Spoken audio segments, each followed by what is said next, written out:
Hello, students. I hope you are taking a very deep interest in poetry reading. You must have been enjoying reading poetry because it gives you immense pleasure and a very better understanding of life and situation. We find that here the poet's mood is reflected into different shades into the poetry. Yesterday we started a poem that is very important for all of us to know, namely The Wild Swans at Coole by William Butler Yeats. Dear students, this time we have to analyze the poem stanza-wise. We are taking each stanza into our consideration, and we are going to just read the stanza, then we are going to find some words with reference, because these words have their referential meaning. Then we have just to explain the stanza, and finally we are going to assimilate the idea. These are 4 or 5 stages under which we are going to understand the analysis of the poem, The Wild Swans at Coole by William Butler Yeats, by Dr. Naveen Kumar Jha, Associate Professor in English. Here it is the first stanza, rather it is just a set of 3 lines that we are going to undertake this time. The trees are in their autumn beauty. The woodland paths are dry under the October twilight. There are so many points of references that we should undertake. First, we should undertake autumn beauty. Then we should also take into account October twilight. So here we know that the poem is all about just Ireland, which is William Butler Yeats' home. It is a home place, a place of peace and serenity. It was filled with the nature and beauty, and the water, the trees are in their autumn beauty. So autumn is the last month of the year, and so it is the last beauty of the tree that the poet is observing. It is Coole, the place where the poet has visited after 19 years, is quite serene, peaceful. So we can say once again that autumn, it is not simply going to have the meaning of the name of the season. We can say it is the beginning of the end of a year. The year is going to be over now. So is the life of William Butler Yeats. So there is a kind of similarity between autumn and aging of the poet. Now we find that twilight has the same impression, that it is the beginning of the end of the day. So these are 2 words, autumn and twilight, which have a special reference to the aging of the poet. We find that the poet is reaching the last part of his life. And so, how does a poet feel? Does poet feel happy? No. Here from the expression it seems that poet does not feel happy. How can you feel happy at the beginning of the end of the year? and at the beginning of the end of the day. So it has a very connotative value. That is, he is considering the end of his life. And so the changes were beginning to happen in Ireland during its lifetime. He is noticing that there are lots of changes which are to take place and which have taken place as well. But there are some things which remain unchanged, including swans. They are the same, in the same mood, in the same passion to enjoy the life. He had seen the swans enjoying the life when he visited here some 19 years ago, and this time too, when he has visited the same place, he does not find that there is any change as such taking place in the passion of swans. So we can say that we are just going to find that on the one hand it is the poet who is feeling melancholic. On the other hand, we find that the swans are enjoying the same passion. Now, from the rest of the lines of the stanza 1, the idea will be more clear. The woodland paths are dry. Under the October twilight, the water mirrors a still sky. Upon the brimming water among the stones are 59 swans. So, the path which is leading to this woodland is dry. Now, the path of life of W.B. Yeats is also going to be dry because he has traveled enough. And perhaps he thinks that there is no romanticism left in his life. He has already just lived a life of passion.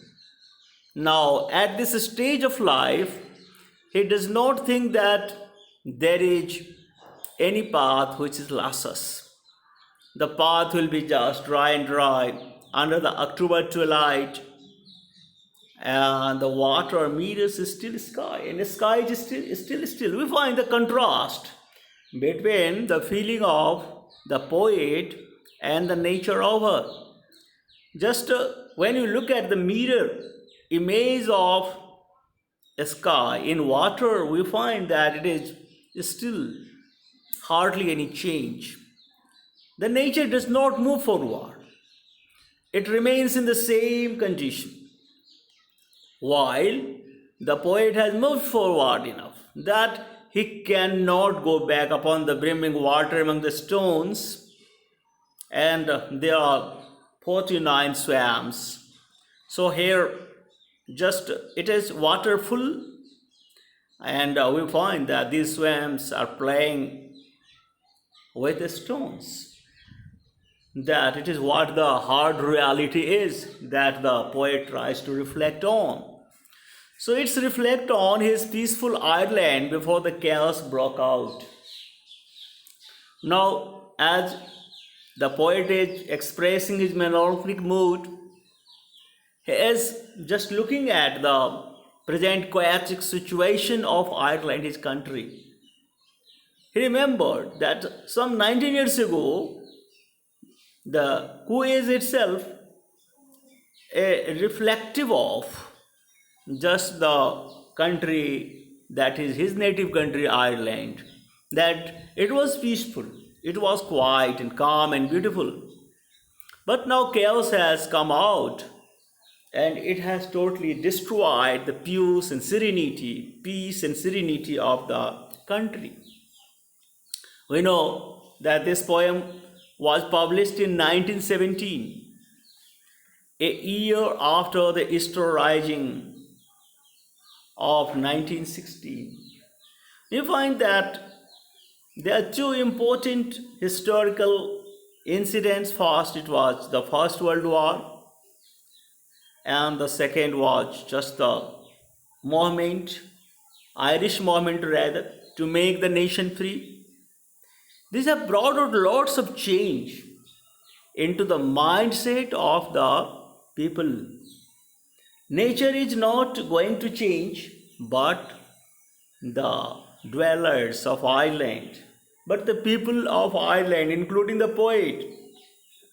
So you find the swans surrounded the stones, which are the inanimate objects. What kind of love do you expect from stones? The very much surrounding of Ireland is rocky. After the war, we cannot expect any love or any just tender feeling to share with. So, no, the Ireland that poet is seeing is a dead Irish, just it is discarded Ireland. We can say that there is a serene setting, but it is totally discarded, not a peaceful as it was. This Coole was not a peaceful place, so is Ireland, that it is not a peaceful place to live. Swans provide the imagery of elegance and serenity in contrast. There are so many beautiful natural places which are just full with elegance and serenity and beauty. But we can say that simply this situation is not sufficient to be happy unless internally we are happy, unless internally we are peaceful. So internally there is a quest in the mind and heart of the poet, because he finds everything broken, and the beauty of nature does not catch his attention now, because he has counted all the swans. Exactly, he is observing the change that is taking place. It is the kind of mathematical exactness that he has shown into the poem, that we are going to be much more just mathematical. But from the love and tenderness point of view, we have lost a lot. So an account of the cool surroundings, and that the term mirror is itself a kind of psychological reflection, that the poet is just trying to read the image reflected on the water mirror, and the leaves on the trees have begun to change colors. The paths dry, the twilight cast in dim glow upon the water. There is a sense that season is on the turn. Now we find that there is an indication of change of Ireland also. It is not the same Ireland that the poet had seen some 90 years ago. There are lots of things which are coming anew, and the poet has observed, oh, he has seen lots of things to have changed. So the poem, in this autumn of his life, he is anxious that his best days are gone behind, and the best days of Ireland has also gone behind. Now we can come to the second stanza of the poem, and we find that the 19th autumn has come upon me since I first made my count. I saw before I had well finished, all suddenly mount and scatter wheeling in great broken rings upon their clamorous wings. Now once again he is going to use the term autumn. It is 19th autumn. Now he has passed his 19 years of life. Now he has completed. Autumn is the symbol of completion, because it is the last of the year. So he says that he has already completed 19 years of his life, and so he came here just some 19 years ago, and I saw before I had well finished, all suddenly mount. It is all scattering wheelings in the great broken rings upon the clamorous wings. So just it is the noisy wings on which everything has changed. He has observed everything very clearly that suddenly Ireland is just noticing lots of change. So suddenly changing pace of Ireland has been observed. So we can say that Mount is a sexual connotation that he has elsewhere mentioned. The link, the poem to the myth in this poem, Leda and the Swan, where J.S. impregnates the girl Leda in the guise of his swan. So everything just chaotic happens in our social and moral order of life. So in disguise, people are just uh, misbehaving. Even love is not just pure as it should be. So just references of Leda and Swan, where Jess just impregnates the girl Leda in the guise of Swan. It is why he is just going to say that this why Swan is the symbolic in the sense that we simply cannot believe the people. We cannot believe the people that now there is no serenity in the life, there is no order in the life, there is cultural decadence everywhere. So here, great broken rings is going to refer its resentment at being rejected by God and his anger at having his traditional romantic Ireland. Where has it gone? Now, traditional romantic Ireland is the day of the past, and it was taken away from the poet. Poet remembers that traditional romantic Ireland, which was so nice to live, but the peace is broken by the swans. Here, as in Leda and Swans, you find that the swans just has uh, you know just misbehaved God Leda. So everything peaceful, everything believable is broken by, is not going to maintain the value of life. And so Easter risings also brought Irish peace. So there are so many factors that have led the traditional romantic Ireland into a poetic place.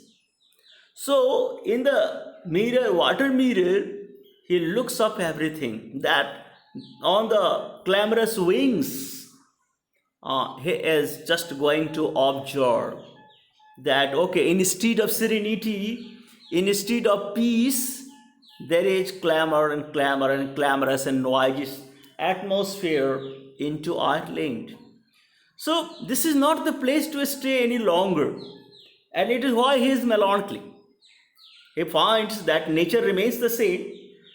There is no change into actual face of the nature, but inside there are lots of change that he is observing.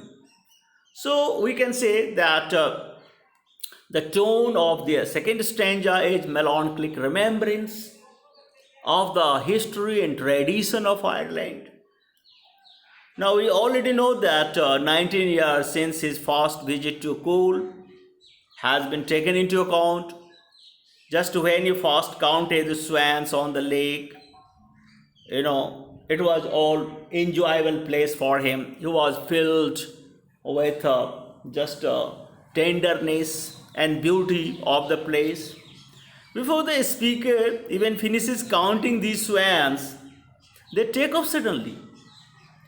Just swans are not just going to be believed, that he does not think that if he comes next to Coole, he will find the same swans here just as he is seeing this time. So they depart, their departure as one of the wheeling in great broken rings.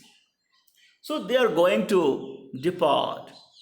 Even we can say that he is not hopeful of finding the same scene that he is seeing even after 19 years. So Swan appears clamorous or noisy as they take off in the flutter. So what you find is the fact there, as is our psychological just mood, so is the reflection of the natural world.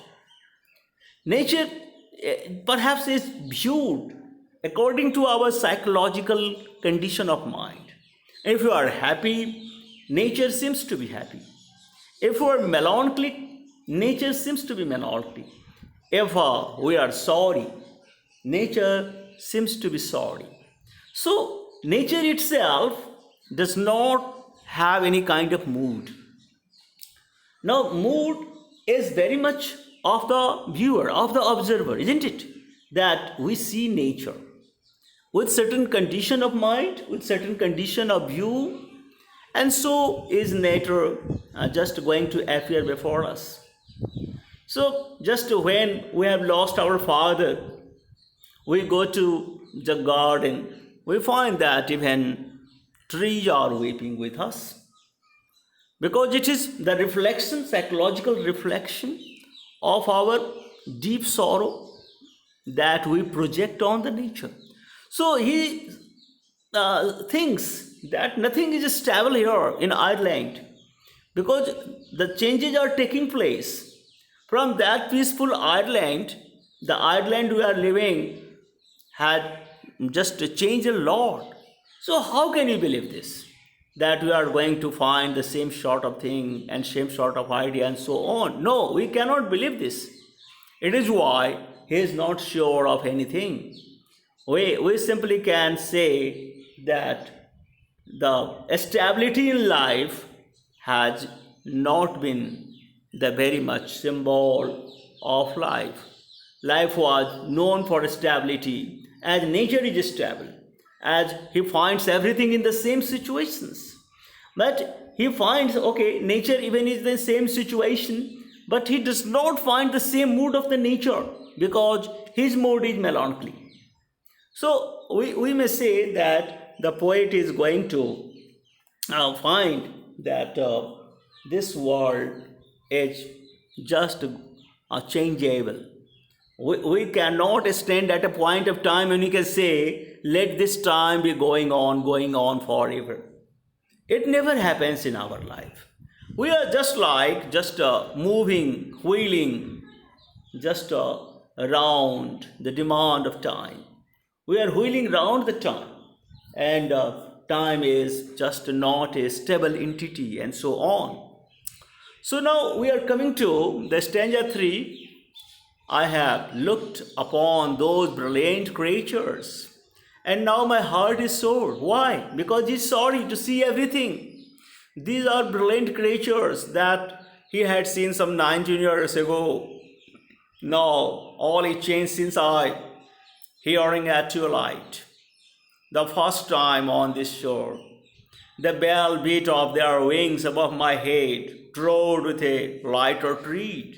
So we find that my heart is sure it's mental frustration and psychological pain at losing Ireland as the place of love. No, he does not find that Ireland is the place of love anymore. So my heart is sore.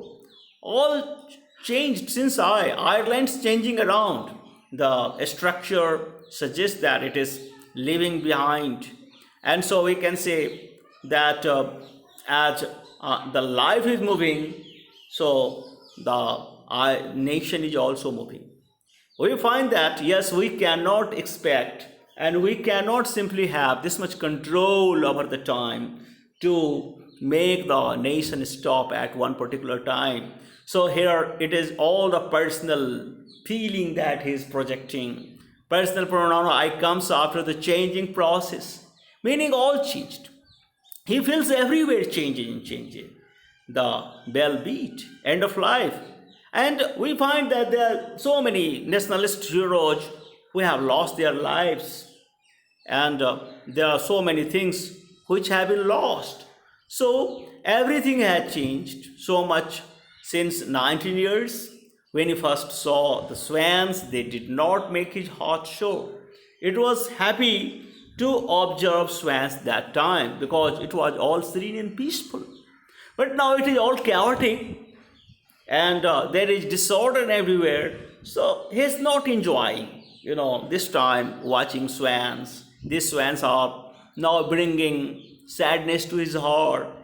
The earth has many cares and worries. Okay, the swans are little affected by all the cares and worries.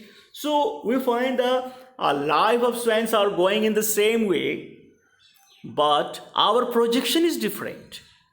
We do not find that swans have any effect on all these kind of things. They are made for love, and they are in love. But when we look at even the swans making love for their mates, we find that we are not glad enough because our conception of life is changed now. So they are free to fly. They are free to fly because they are worry free. They do not have any worry of the time, of the changes which are taking place. But we are human beings. How can we be just swans who are worry free from all these kind of things? No, we are worried about the changes, about the chaos that we have brought out. So we cannot say that we'll be feeling the same as the swans are feeling here. So the sight of swans bring him back to the days. Okay, now it is what the symbol is, and we can say it is what the instrument is through which the poet is giving vent to his feeling. He is remembering when he was younger and quiet, and he was literally lighter. He was in passion. So that time when he was young, he has the just a little experience of life, and he has not seen the world as he had seen this time. So just he was happy to see because just it was a peaceful place. It was love that he found all around. But this time the swans are in the same condition, nature in the same condition, but our projection is not the same. Our observation is not the same. So he is remembering days when he did not live under any such heavy burdens and could walk with a spring in his step. Yes, because it was just his youth when he has seen everything. So when just we are young, we feel everywhere is spring in spring. But when we are getting older, we feeling everywhere autumn and autumn. It is what the difference in our feeling is at different stages of our life. So one unworried, still lover by lover, they paddle in the cold, companionable streams or climb the air. Their hearts have not grown old, passion or conquest, wander, where they will attend upon them still. So, here, swans are unworried. So, all lovers of swans are unworried. So, they are paddling in the streams there. It is just with the air that they are trying to shore because the hearts have not grown older against the heart of the poet which has grown older. So it is still filled with passion and conquest. So they are going to wander. When we are young, we wander, aimlessly moving here and there out of our passion, and so attend upon them still. So the poet is saying that swans are just unworried by each other's company. Their hearts have not grown older. So we can say nationalist heroes died young or AIDS is aging. So it is just a kind of pain that he has about the just short life of the nationalist heroes. And so passion and conquest, aging linking to the myths of Leda and Swan, we find, that is here, that we can find it very easily. And so we can say the speaker contrasts the swans with himself. He has changed so much, and the swans have not changed at all because of passion, that it is young and young. So they run very still and still paddle next to the very same lover. Their hearts have not grown old, neither has their passion faded. They are still free to wander where they will. So, sadness to the heart. Swans swim in pairs, each having its own companion. He has lonely heart. We find that still they are in love, but the poet is in not. Poet perhaps just thinks that he has already had love. Now, no, there is no any mood of being in love, or maybe he has lost his love. So this is not at this stage the poet is feeling any sort of love and any sort of thing. So it is the last stanza that is coming. But now they drift on the still water, mysterious, beautiful. Among what rustic will they build? By what lakes age or pull? Delight men's eyes when wake someday to find they have flown away. So the poet still talks about mysterious and beautiful swans. Just that poet does not know just where these swans are going to make their nest, and who will be the lucky person to observe all these kind of things. One day it will fly away, and so where? Even this natural beauty that the poet is saying is going to be lost. The poet is sure that even this is not going to happen. When next time he comes here, maybe he's not going to find the same beautiful thing. So it is all mystery. We don't know what is going to happen next. We don't have any prediction of our life.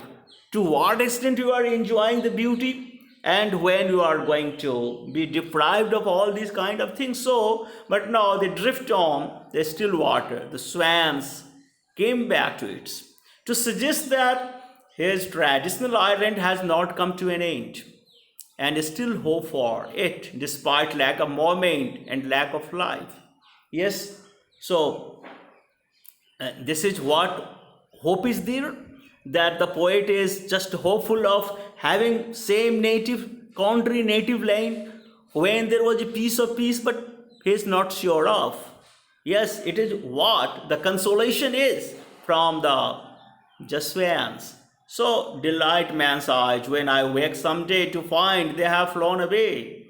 Very little value of his life after Gwena's dead. His beloved Ireland is changed forever. It's overall confusion. So his poetry and his actual life, no purpose, without love. So this is what the major issue is here. That if there is no love in the life, there is no purpose of living life.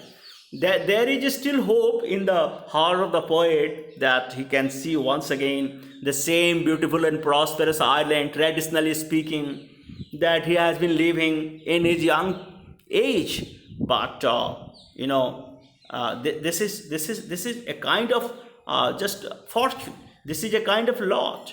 Whether we can get it or we can't. So he is in a mess. He is in confusion. He is not going to claim everything, and even these swans are not going to stay. Maybe just swans are going to fly away to the next place, to the next lake, and so on. So what will happen is not to be just forecast this time, and so we have to just make an assumption. We have to make a guess only on certain assumption, and the poet is even not in the position to make any just what he can call guess about all these kind of things. He thinks, he hopes, he wishes to have the same Ireland as he has been enjoying in his young time, but he is not sure whether he sees it next in his life. So we find that swans are mysterious and beautiful creatures. He does not know whether or not they will always be at the same lake in Coole or find another lakes, age or pool. He doesn't know which man's eyes they will delight someday. Swans are the symbols of stability or not to change. And he fears one day they will take off, never to return the lake. So as serenity has taken off, as peace has taken off, love has taken off from this very place, swans will also take off from this place. And where are swans going to just make their bills? He doesn't know. Who is the person to enjoy the beauty of life? He doesn't know. Who is the man who will be endowed with love? He doesn't know. So, hope and hope, hope and hope. Let us hope, have hope, but we cannot say anything. Have hope is the just what we can call a strength of life, but there is nothing stable in our life. We can just live just for love, with love. That is very much enjoyable life. That at this stage, at least, when he was writing in his 50s, he is not going to find all these kind of things to happen once again in his life. So he is melancholic, he is sorry. So thank you very much that we have just studied this poem very, very well, and we have known so many points about the poem. Thank you. Thank you.